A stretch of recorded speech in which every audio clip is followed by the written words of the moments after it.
I get a special Filipino footstool.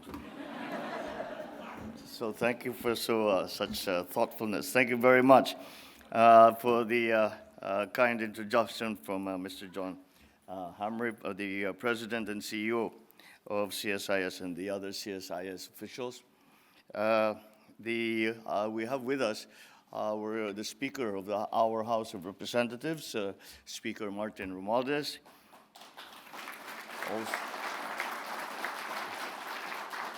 Also with us is our Foreign Secretary, Secretary Ricky Manalo, and our ambassador who cannot wait to see our plane leave. She has been working on this trip for a year, and I think that we owe him a pat on the back for the very good work, the groundwork that he has put in for us to have, for us to be able to say that at the very least, this visit has been a most constructive and meaningful one. I was just speaking inside before we came out, and we were talking about the trip, and I said, generally, there is a tendency sometimes when we have these official visits or state visits where you make these declarations and pronouncements which are very general and what we refer to as motherhood statements. We have on this trip, that has not been the case at all. We have gone into a remarkable amount of detail in terms of the establishment and the strengthening and deepening of relations between the U.S. and the Philippines. I am lucky, however, that these arrangements and these agreements have come about because we have such a very strong foundation of our relationship. And now here we are, the CSIS, one of the world's foremost policy institutions on national security and foreign policy issues, and have been a great partner in highlighting the Philippines to its American and, of course, international audience. Just 2 weeks ago, our Foreign Affairs Secretary stood before you to provide his perspectives, our perspectives, on the Philippines' deep bilateral ties with the United States, as well as our country's place in the Indo-Pacific and in the world. Today, I would like to delve into what I think our two countries and peoples have been and will continue to be naturally drawn to each other. I dare say that in a similar vein, the future of the United States will hold more promise if the U.S. works closely, hand in hand, shoulder to shoulder, in lockstep with the Philippines. The answer is simple and more fundamental even than our almost 72 years of treaty alliance. What truly binds our two countries and peoples is our shared value and our commitment to mutual prosperity. In May last year, a record 56 million Filipinos exercised their right to vote. True to our roots as the first Asian republic, we showed the world once again that the Philippines remains a bastion of freedom in the Asia-Pacific. When I came into office in July last year, I promised to uphold these same values to ensure that democracy delivers for every Filipino, especially while we still reel from the lingering effects of the pandemic and the ripple effects of even the crisis in Ukraine and to the Philippines and to the global economy. My father once said, "Of what good is democracy if it is not for the poor?" He was absolutely right. I'm quite certain that you will all agree that this is the very same principle behind the Biden-Harris administration's national and foreign policies. Our two countries are drawn to each other because we recognize that in order to achieve our common goal of peace and prosperity for our peoples, we need to work with like-minded partners. It is therefore not surprising that over the past 20 months, in particular, our two countries have seen a steady exchange of official engagements at all levels of government. This includes my first meeting with President Biden on the sidelines of the UN General Assembly in New York, and this visit, the first by a sitting Philippine president to the United States in over 10 years. I do not know quite how that developed that way, as that has not been the case in the past, but we are back on our normal road of partnership, working together hand in hand. Together with our most senior cabinet officials, President Biden and I had frank and open discussions on where we are in our bilateral relationship and where we want our alliance and our partnership to bring us, particularly in terms of addressing the most pressing challenges confronting our two countries today. We noted that the food, water, and energy crises, climate change, terrorism, transnational organized crime, they have all become enormous and complex challenges, not only for the smaller countries such as the Philippines, but even for the large countries and the great powers like the United States. We are grappling with both new and traditional threats to our people's security, nowhere more acutely felt than in the Indo-Pacific region. And the Philippines sits squarely at the heart of the Indo-Pacific region. It is for this reason that I called for evolving our alliance to make it more responsive to present and emerging challenges. It is because national security is no longer simply about territorial defense. Economic security is national security. After some fits and starts in the nearly 125 years since its independence, the Philippines is poised to achieve upper middle income status in 1 or 2 years' time. We are projected to become the 16th largest economy in the world by 2040. For our more than 100 million Filipinos, ensuring their economic well-being and uplifting their quality of life has always been the priority of this administration.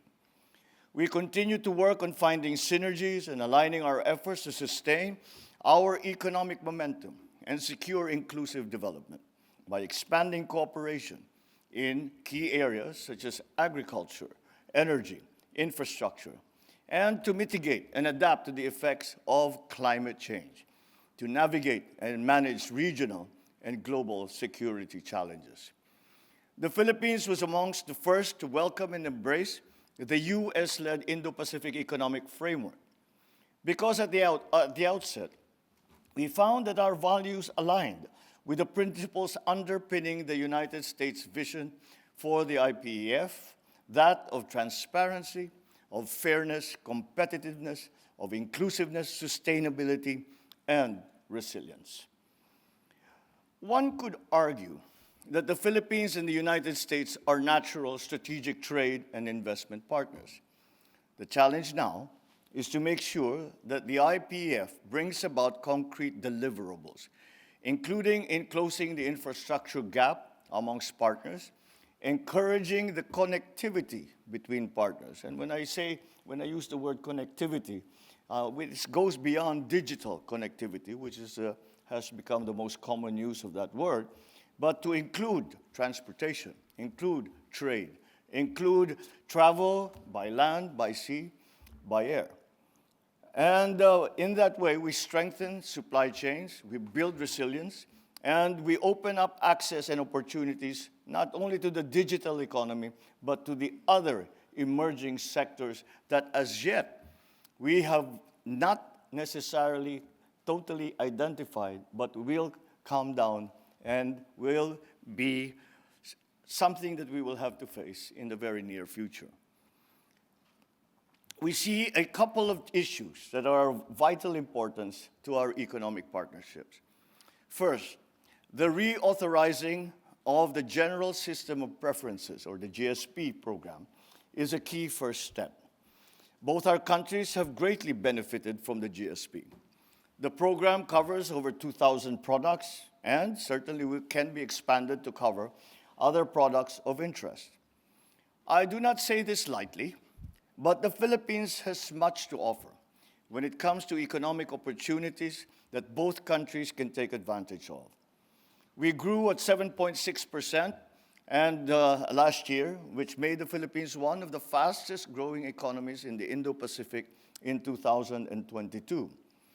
While facing global economic headwinds, we are still projected to grow by around 6% this year, and that is the forecast that we are hoping actually to improve on, and another 6.2% next year.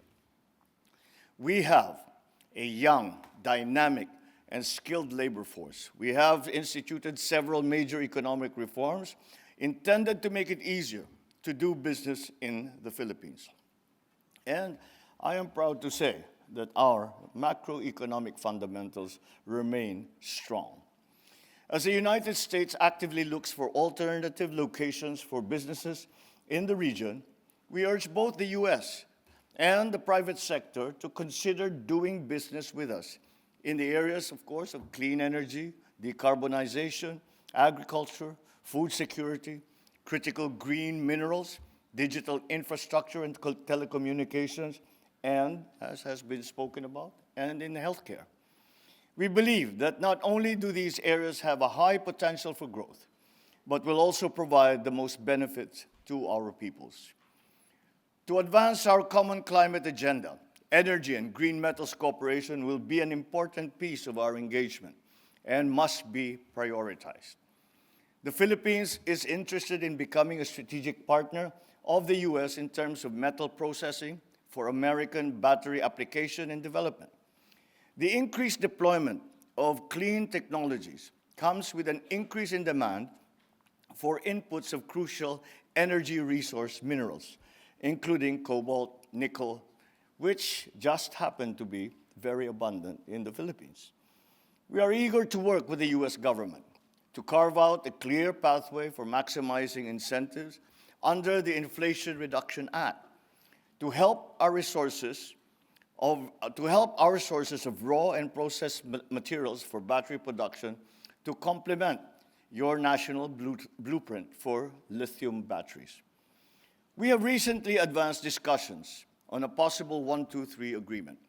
We see nuclear energy as an important part of the country's future energy mix, both for ensuring supply and bringing electrical costs down. This will allow us to progress discussions with the U.S. companies offering nuclear technologies for government and for commercial use, while we continue cooperation on other capacity building initiatives under strategic civilian nuclear cooperation MOU, or Memorandum of Understanding. As I brought up with President Biden, I see as critical the undertaking of technical cooperation and possible U.S. investment in the adoption of geographic information systems, remote sensing, artificial intelligence, in the baselining and change detection of terrestrial, coastal, and marine ecosystems. This will aid us as we establish our own geospatial database and equip us to move towards strengthening science-based policymaking in our country. We certainly would welcome discussions on joint action research with the National Oceanic and Atmospheric Administration, or NOAA, and the National Aeronautics and Space Administration. The NOAA has been providing critical support to the prevention and mitigation of the harmful impacts from the recent oil spill that we suffered in Oriental Mindoro. Furthermore, with NASA, we hope to formalize our participation in their Asia Air Quality Program. Recognizing that the weather sector has the opportunity to lead the change and to deliver transformative solutions in our quest for climate resilient and sustainable development, we likewise encourage the exchange of knowledge on integrated water resource management and opportunities for joint transdisciplinary action research, with particular focus on the nexus between climate change, biodiversity conservation, and food, energy, and water security. Building on our science, technology, and innovation engagements, we hope to work with the United States in establishing the Virology and Vaccine Institute of the Philippines. We can jointly work on the training of technicians and specialists, including postgraduate education scholarships, providing necessary equipment and implements for the center, and establishing what is envisioned to be the first biosafety level 4 laboratory in the country. We look forward to welcoming pharmaceutical companies open to taking advantage of incentives in using the Philippines as a base for their vaccine manufacturing and distribution operations. We also look forward to our continued partnership in fighting non-communicable diseases such as tuberculosis, diabetes, obesity.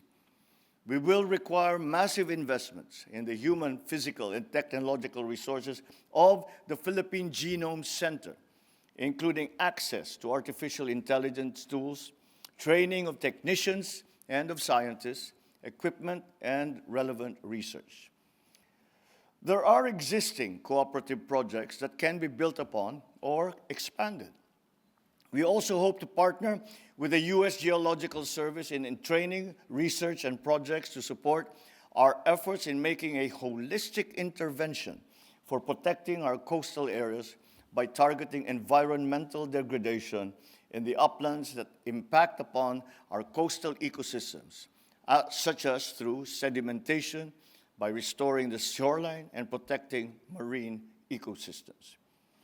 The United States consistently ranks amongst our top 3 trading partners and top 10 sources of foreign direct investment. We are proud that many U.S. companies, including those in the Fortune 500, have found a home in the Philippines, and hope that more companies would look to us as they diversify and reconfigure their supply chains. My friends, ladies and gentlemen, I make this case for forging closer economic ties because creating prosperity and realizing human potential will not only make the Philippines a more reliable alliance partner for the United States, it will also strengthen our democracies. A bilateral partnership that works for our peoples will in turn attract the support that it needs to thrive, creating a mutually reinforcing circle of trust, one that will truly bring our alliance, our partnership, and our friendship into the 21st century. Thank you all very much for your attention, and good afternoon.